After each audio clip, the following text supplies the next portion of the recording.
నటసింహం నందమూరి బాలకృష్ణ కెరీర్లో టర్నింగ్ పాయింట్గా నిలిచిన చిత్రం మంగమ్మ గారి మనవడు. బాలయ్యకు జోడీగా సుహాసిని నటించిన ఈ సినిమాలో బహుముఖ ప్రజ్ఞాశాలి భానుమతి మంగమ్మ పాత్రలో తనదైన అభినయంతో అలరించారు. అగ్రదర్శకుడు కోడి రామకృష్ణ తెరకెక్కించిన ఈ విలేజ్ బ్యాక్డ్రాప్ మూవీని భార్గవ్ ఆర్ట్ ప్రొడక్షన్స్ పతాకంపై ఎస్ గోపాల్ రెడ్డి నిర్మించారు.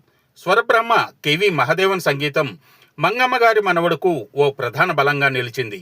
భానుమతి పుట్టినరోజు సందర్భంగా 1984 సెప్టెంబర్ 7న విడుదలై సంచలన విజయం సాధించిన మంగమ్మ గారి మనవడు పలు కేంద్రాల్లో శతదినోత్సవం జరుపుకుంది.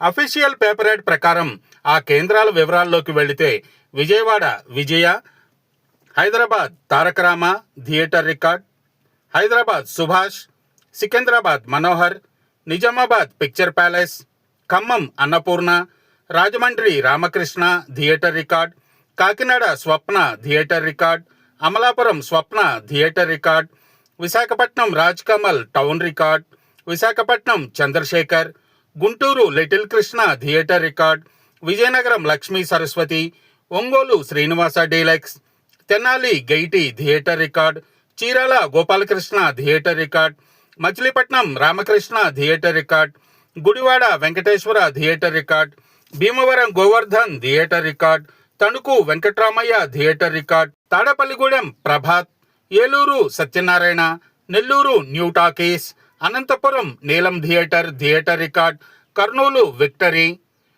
Tirupati Ramraj, Kadapa Apsara picture palace, Kazipet Bhavani.